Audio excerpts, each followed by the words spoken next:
네, 뉴스 분석 함께할 네 분 소개하겠습니다. 서정욱 변호사, 구자홍 동아일보 신동아팀 차장 나오셨습니다. 김관욱 정치연구소 미니소장, 장현주 민주당 법률위원회 부위원장 함께합니다. 어서 오세요. 안녕하세요. 정순신 신임 국가수사본부장이 어제 저녁 임명된 지 하루 만에 사의를 표명했습니다. 자녀 문제로 임기를 시작하기도 전에 직에서 물러난 것인데요. 어제 정순신 변호사가 입장문을 발표한 것을 함께 보시겠습니다. 아들 문제로 국민들 걱정하는 상황이 생겼다. 이러한 흠결로는 중책 도저히 수행할 수 없다는 결론에 이르렀다라고 했습니다. 김관욱 소장님 어떻게 보셨습니까? 그러니까 지금 처음에 이 정순신 변호사가 임명이 될 때에는 검찰 출신이 경찰의 수사본부장으로 됐다. 그래서 결과적으로는 검찰이 모든 주요 권력기관을 장악하는 거 아니냐라는 그런 이슈가 부각이 됐었는데 조금 지나고 나서 이제 아들의 학폭 문제가 이제 등장을 한 거죠. 그래서 학폭이라는 것이 최근에 이제 뭐 그롤이라는 그런 프로가 이제 방영이 되면서 굉장히 큰 이슈가 돼 있거든요. 그래서 굉장히 민감한 이슈에 대해서 이제 문제가 제기가 된 겁니다. 그런데 처음에는 이 임명자가 사실상 사과만 하고 사의 표명은 없었어요. 그러다가 이제 이것이 확대가 되고 또 한 명의 피해자가 있다 뭐 이런 얘기가 나오니까 이거 자체가 이제 견딜 수 없는 상황이고 정치 이슈화가 이제 크게 이루어지면서 아마 대통령실에서도 취소를 해야 되는 거 아니냐. 그래서 임명 취소로 연결이 됐다 이렇게 봅니다. 네, 차장님 사실상 정순신 변호사가 낙마를 한 것으로 보이는데 네. 본인은 지원을 철회하겠다라고 했고 또 대통령실은 입장을 이렇게 냈습니다. 임기 시작이 일요일인 만큼 사표 수리를 하는 의원 면직이 아닌 발령 취소 조치를 취한 것이다. 이런 표현들이 다소 이례적으로 보이는데 어떻게 보셨습니까? 네. 그러니까 일반적인 그 뭐 사의 표명하고 이번의 경우에는 좀 다른 것 같습니다. 그러니까 원래대로라면 24일 임명을 결정을 했고 오늘부터 임기가 시작이 됩니다. 그런데 어제 그러니까 임기가 시작되기 전인 어제 이 본인이 이 공모에 응하지 않는 것으로 하겠다라고 해서 공모 절차를 취소를 했고 그 임명을 한 이 대통령실에서도 발령 취소를 결정했기 때문에 그러니까 임기가 개시가 됐다라면 사의를 표명해서 사의를 수용하는 이 모양새였겠습니다만 아직 임기가 시작되기 전이었기 때문에 이 발령 취소라는 뭐 지금까지는 들어보지 못한 상당히 좀 이례적인 상황이 연출됐다 이렇게 볼 수 있을 것 같습니다. 네, 논란이 제기된 지 상당히 빠르게 이 사의 표명까지 이제 발표가 됐는데요. 서정욱 변호사께 질문 드리겠습니다. 인사 문제다 보니까 상당히 빠르게 여론을 고려해서 빠르게 뭐 진압했다 이렇게 볼 수도 있는 건가요? 그렇죠. 근데 얼마 전에 우리 조국 사태 그때도 이제 끝까지 사퇴하지 않고 이제 버티다가 얼마나 여론이 악화됐습니까? 네. 그걸 겪었기 때문에 이번에 이제 신속하게 뭐 사퇴하고 사과를 했다 이래 보이고요. 저는 이제 이번 기회에 과연 이게 이제까지 우리 고위공직 검증 기준은 뭐 5대 기준, 7대 기준은 주로 이제 본인 문제, 음주운전이나 또 위장 전입, 논문 표절 이런 게 있었지 아직까지 자식 문제나 또는 이제 다른 가족의 문제는 본격적으로 저희가 논의한 바가 없습니다. 이번 기회에 어디까지 부모가 책임져야 되고 그다음에 어느 공직까지 관역이 결격이 되는지 이 기준을 만들 필요가 있다 봐요. 대표적으로 이제 민주당의 이재명 대표 아들 있잖아요. 아들은 이제 지금 이제 도박 혐의로 검찰에 기소 의견 송치가 된 상태고 이재명 대표가 이제 사과한 적도 있죠. 물론 이제 성년이 된 남자 아들은 남이라고 했지만 사과는 했어요. 그럼 여기 과연 공당의 대표는 아들이 도박으로 이게 기소가 되고 처벌돼도 할 수 있는 건지 또는 이제 정청래 최고위원 있잖아요. 이분도 본인이 사과글을 보니까 아들이 성적인 문제, 성추행, 성희롱 문제로 학교에서 이제 40시간 부모 8시간, 그다음에 가정법원의 판결에 따라 처벌에 따라 또 40시간 8시간 이수를 받았습니다. 이런 거는 어떻게 봐야 될지, 이거는 공당의 최고위원은 할 수 있는 건지, 저는 어느 범위까지 자식 문제에 부모가 책임을 지고 어느 공직까지 책임을 질지 여기에 대한 기준을 좀 만드는 게 필요하다. 사회적 합의가 이래 봅니다. 네, 대통령실은 자녀 문제까지는 고려하지 못했다 이렇게 말을 하고 있는데 지금 변호사님, 민주당에서는 부실 검증 문제를 계속 제기하고 있습니다. 앞으로 이 전국이 어떻게 좀 흘러갈 거라고 보시나요? 네, 말씀 주신 것처럼 정순신 변호사의 아들 문제를 가지고 연좌제를 운운하면서 어떻게 보면 아들이 잘못한 것을 아버지가 책임져야 된다, 이런 식의 어떤 본질적인 문제는 아닌 것 같습니다. 왜냐하면 지금 서 변호사님도 말씀 주신 것처럼 여야 할 것 없이 정치인의 자녀 문제를 구설수에 오른 정치인들이 많이 있는데요. 단순히 뭐 자식의 잘못이 뭐 아버지가 어디까지 책임지냐 이것을 떠나서 정순신 변호사 같은 경우에는 아들의 어떤 학폭 가해에 대한 책임을 아들이 지우는 것을 방지하기 위해서 총동원해서 법적인 수단을 썼다는 부분에 대해서 좀 문제 제기가 되는 것 같습니다.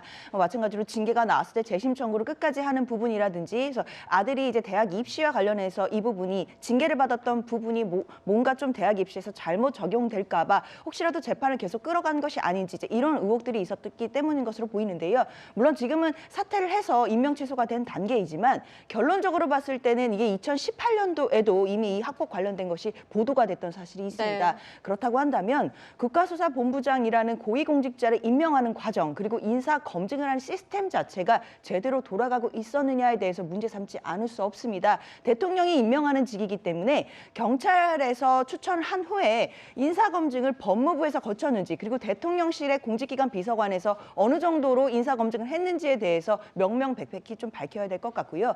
대통령실에서 임명하기까지 그 과정 속에서 법무부 특히 인사정보관리단이 어떻게 검증을 했는지를 해명을 해야 될 것 같습니다. 그러나 지금 법무부에서는 이 부분에 대해서 국수본 본부장이 인사검증 대상자였는지조차를 확인해 줄 수 없다라고 나오는데요.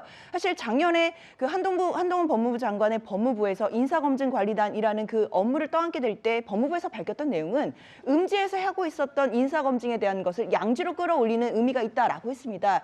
질문할 수 없는 영역 인사검증에 대해서 이제 질문할 수 있게 하겠다라고 했는데 왜 이번 인사검증에 대한 질문에 대해서는 답변이 없는 것인지 좀 한번 또 물어보고 싶은 마음입니다. 네, 어떤 사건이길래 이렇게 여론이 뜨겁게 불거졌고, 그리고 한 공직을 맡게 된 후보자가 갑자기 사퇴를 하게 됐는지 궁금하실 것 같은데, 2017년도였다고 합니다. 그 동급생에게 입에 담지 못할 폭언을 했다, 그리고 집단 따돌림을 주도했다라는 내용이 보도가 된 건데요.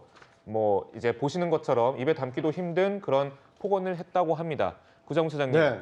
이 사안이 아무래도 학교 폭력 관련 사안이 요즘에 여론이 많이 민감하잖아요. 네. 이번 문제도 그래서 상당히 민감한 문제로 좀 떠오르는 모양입니다.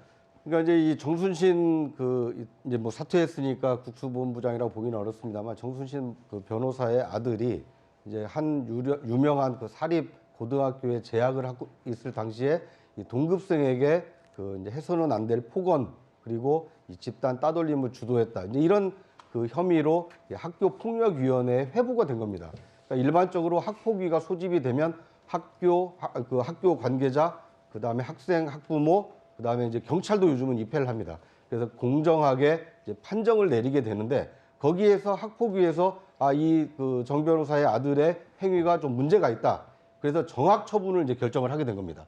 그러니까 일반적으로 정학 처분을 받게 되면 그 이제 다른 학교로 전학을 가지 않습니까? 그런데 정순신 변호사의 아들의 경우에는 이제 아버지가 변호사이다 보니까 재심 청구를 하고 행정소송을 하고, 그러니까 이게 법률적으로 구제를 받을 수 있는 여러 조치를 취한 겁니다. 이제 그러다 보니까 가해 학생과 피해 학생이 1년 이상 같은 학교에 계속 다니게 되는 이제 이런 상황이 벌어지다 보니까 이 피해 학생이 이제 참다 못해서 이 극단적인 선택을 하게 되고, 이런 사실이 이 KBS 보도를 통해서 전국적으로 이제 알려지게 되면서 학폭의 심각성이 전 국민에게 좀 알려지게 된 사안입니다. 이제 그러다 보니까 옳고 그름을 떠나서 아무리 이 가해 학생의 어떤 그 권리를 구제하기 위해서 법적 절차를 받았다 하더라도 피해자를 조금이라도 배려하고 학교 입장을 조금이라도 감안했다라면 그렇게까지 길게 1년 이상 끌지 않았어야 하는 거 아니냐, 이제 이런 여론이 생기다 보니까 아마 이제 정순신 변호사가 이 심적인 부담을 느껴서 이 아들 학폭 문제와 관련돼서 이 책임을 지고 그 공모 취소라는 결정을 한 것으로 보입니다. 네, 피해자가 극단적인 선택을 한 것은 아니고 극단적인 선택을 시도했다라고 그렇죠. 볼 수 있는 시도한 거지만, 겁니다. 네. 하지만 피해자가 어떤 피해를 당했다기보다는 이 행위 자체가 상당히 사회적 파장을 일으키고 있고 상당히 도덕적으로 문제가 되는 행위라는 것을 다시 한번 말씀을 드리고요. 김광수 소장님. 네. 근데 지금 현재는 이 자녀의 그런 논란보다도 지금 현재 이 정순신 변호사가 학폭위에 직접 참여했다, 첫 학폭에 참여했다 이런 정황까지 구체적으로 밝혀지고 있잖아요. 일단 그 가해자인 학생 아들이죠. 사과를 안 했다고 합니다. 그리고 아버지도 이게 이제 학폭 진술서라는 게 있는데 여기에서 뭐가 써가지고 오면 집에 가서 다시 이렇게 쓰면 안 된다라고 해가지고 다시 고쳐오는 그런 경우가 있었고 네. 관련한 교사들이 굉장히 사실은 불편했다는 거를 솔직하게 얘기를 한다고 얘기를 합니다. 그만큼 이 학폭을 저질렀음에도 불구하고 반성보다는 이 상황을 어떻게 최소화시킬 수 있을까에 아버지의 역할을 최대한 한 것 아닌가라는 얘기거든요. 그리고 이제 제일 중요한 것은 당시에 이 정 변호사의 직위가 서울지검의 인권 담당 감독관이에요. 그러니까 어떻게 보면 인권을 보호해야 되는 역할을 해야 되는 이 담당자가 아들의 어떤 가해를 감싸는 역할에 최선을 다했다는 것이거든요.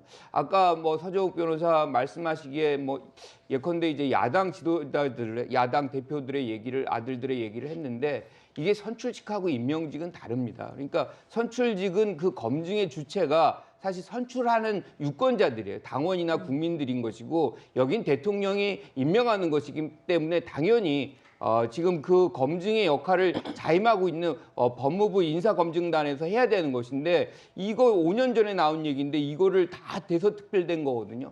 이걸 안 보고 왔다라는 것은 같은 검찰 출신들이 검증하고 임명됐기 때문에 애써서 눈 감은 거 아니냐. 그리고 지금 경찰의 직위에 사실상 검사가 앉아가는 그런 경우는 흔치가 않습니다. 이럴 경우에는 이 인사가 만사인데 결과적으로 모든 주요 인사는 검찰이 독점하는 거 아니냐라는 비판을 받을 수밖에 없는 거죠. 네, 알겠습니다. 지금 그야말로 학교 폭력 논란에 아빠 찬스까지 더해지면서 여론이 점점 더 커지는 모양새인데 지금 당시 이 사건을 지켜보던 교사들의 말도 회자가 되고 있습니다. 이 교사들의 말에 보면 정군이 반성을 전혀 하고 있지 않다고 생각한다.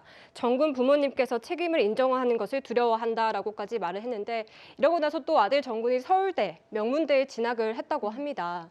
이런 상황에서 좀 더 여론이 악화되는 모양새거든요. 앞으로 어떻게 좀 진행될 거라고 보시나요? 뭐 저는 이제 뭐 본인이 사퇴를 하고요. 그리고 이제 그 피해 학생에게 진심으로 이제 그 사과한다 했기 때문에 뭐 앞으로 이제 그 계속 악화될지는 좀 지켜봐야 되겠는데요. 문제는 이제 그 저는 검증 부분이요. 현실적인 이제 그 애로가 좀 있을 겁니다. 왜냐하면 이게 국민의 눈높이는 계속 높아가요. 근데 검증할 수 있는 수단은 계속 줄어듭니다. 왜 그러냐면 이게 개인의 사생활 보호나 프라이버시 보호 중요하거든요. 옛날에 이게 독재 정권 때는 거의 뭐 민간이 사찰하듯이 공직자를 이게 검증을 거의 반불법이 있더라도 이게 검증이 가능했어요. 근데 요즘은 서류 하나 이게 요구하는 것도 개인정보 보호나 이게 여러 가지 규제가 있거든요.